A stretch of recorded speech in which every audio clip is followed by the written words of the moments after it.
Ladies and gentlemen, welcome to Chanel Jasmine, the best novel Chanel for romantic stories.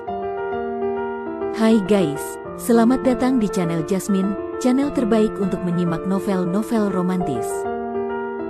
Mohon dukung channel ini dengan subscribe, like dan share video-video yang ada di channel ini. Terima kasih.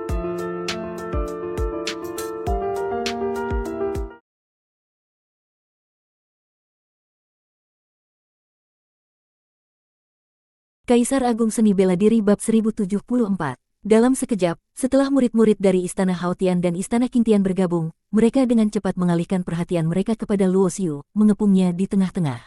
Seorang wanita yang tubuhnya diselimuti oleh energi misterius berkata dengan dingin, ilmu terlarang dari keluarga Tianzu tidak boleh disebarluaskan.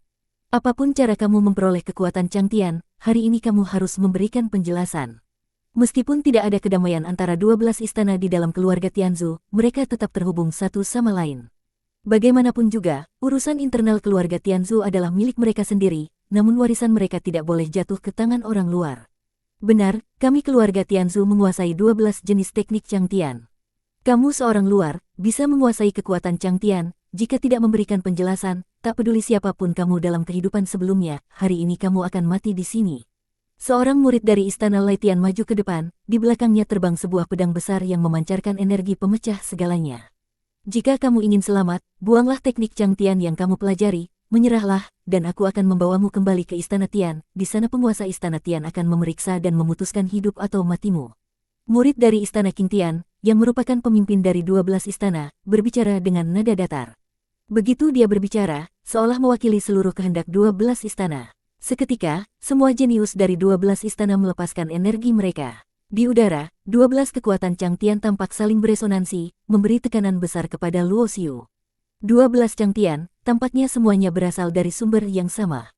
Luo Xiu sedikit menyipitkan matanya. 12 Changtian tampaknya tidak memiliki hubungan satu sama lain, masing-masing dengan energi jalan yang berbeda, namun mereka bisa beresonansi.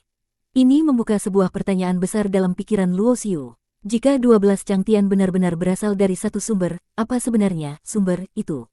Pemikiran-pemikiran ini hanya sekejap muncul di benak Luo Xiu karena dia tidak punya waktu untuk memikirkannya lebih jauh.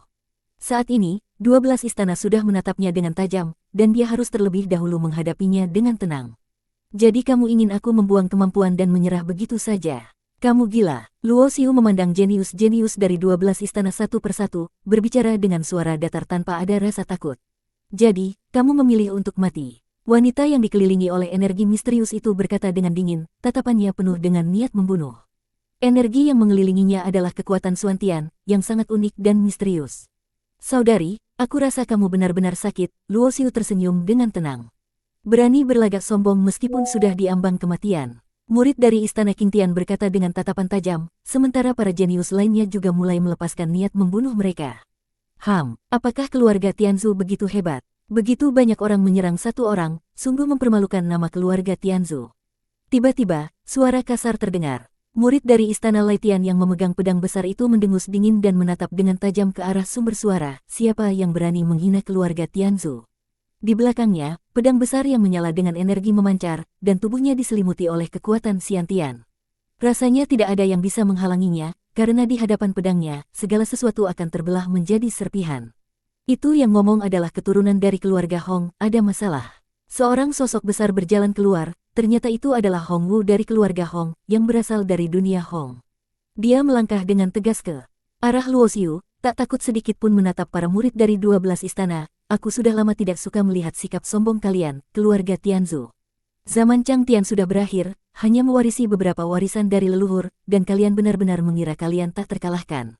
Seorang pemuda yang tubuhnya diselimuti oleh cahaya ilahi juga melangkah keluar dan berdiri di samping Luo Xiu. Changtian Dao hebat, ya.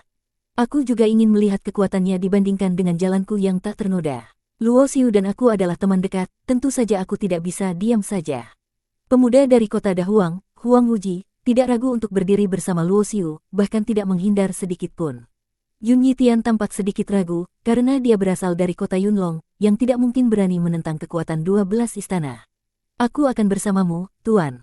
Hu Qingqing tidak ragu sedikit pun, sebagai seorang pembelot, jalan hidupnya memang sudah berbeda dengan keluarga Tianzu, yang merupakan musuh bebuyutan mereka. Tao yang tertinggi hanya bisa mati di tanganku. Yang membuat Luo Xiu terkejut adalah, pada saat itu, Kiki juga muncul, memegang Gukin Tiansang yang legendaris. Aku juga ingin ikut meramaikan. Sosok lain tiba-tiba muncul, itu adalah Leng Hu Zixuan, dengan senyum lebar berdiri di samping Kiki. Luo Xiu, kita bertemu lagi, kamu pernah menyelamatkan nyawaku. Seorang wanita lain melangkah maju, dan Luo Xiu menoleh ke arahnya, lalu memberi salam dengan hormat, terima kasih, Nona Ning.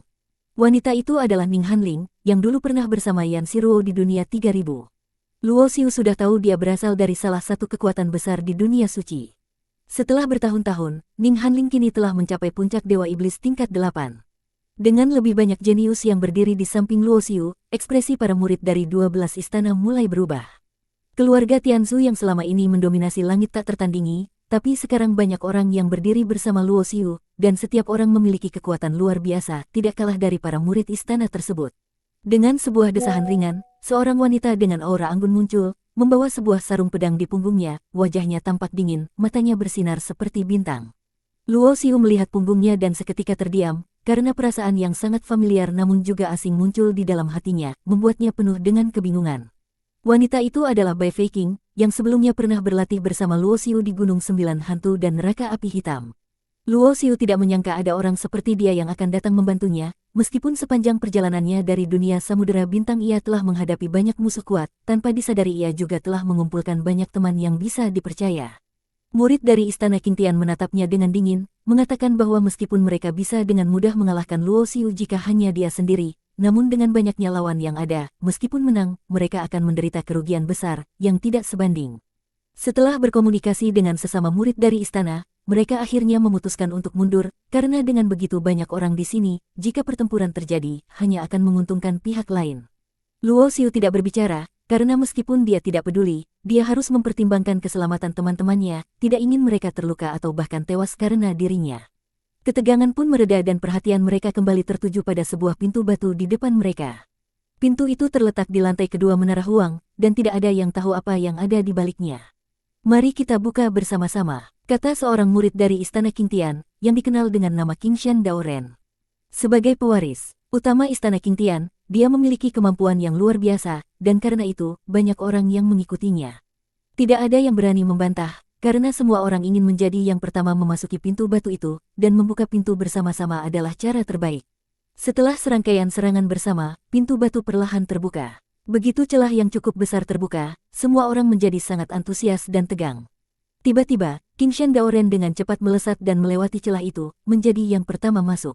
Melihat ini, yang lainnya segera mengikutinya. Ketika Luo Xiu masuk setelah mereka, dia mendapati dirinya berada di dalam ruang putih yang kosong, tanpa satu pun sosok di sekitarnya. Ada apa ini? Mana orang-orang lainnya? Luo Xiu bertanya-tanya, namun dia tetap tenang, karena dia tahu Menara Huang memiliki kekuatan yang luar biasa, dan apapun yang terjadi di dalamnya tidaklah mengejutkan. Mungkin saja pintu batu itu adalah gerbang magis yang membawa setiap orang ke tempat yang berbeda. Tiba-tiba, suara gemuruh terdengar dari depan, dan sebuah menara emas muncul di ruang putih itu. Menara emas itu adalah Menara Huang, dengan aura Jalan Agung Huang yang mengelilinginya. Aura itu menghasilkan berbagai fenomena aneh, kadang membentuk simbol, kadang pola, kadang menjadi bentuk hewan terbang dan berjalan, menciptakan berbagai keajaiban. Setiap kali aura tersebut berubah, Luo Xiu merasakan adanya kebijaksanaan yang luar biasa, seolah setiap perubahan itu mewakili sebuah teknik atau kekuatan tertentu. Luo Xiu pun tersadar, apakah ini berarti di lantai kedua Menara Huang, ada kesempatan untuk merasakan Jalan Agung Huang. Dengan wawasan dan pemahamannya, Luo Xiu tahu bahwa apa yang ada di depannya bukanlah Menara Huang sejati, melainkan hanya gambaran atau bayangan dari menara tersebut, tanpa wujud fisik. Aura Jalan Agung Huang yang terkandung di dalamnya juga tidak begitu dalam, tampaknya ini hanyalah bagian dari metode dasar dari Jalan Agung Huang. Seperti halnya dengan jalur pengembangan spiritual, semua pemahaman dan latihan dimulai dari yang paling dasar dan berkembang secara bertahap. Bersambung.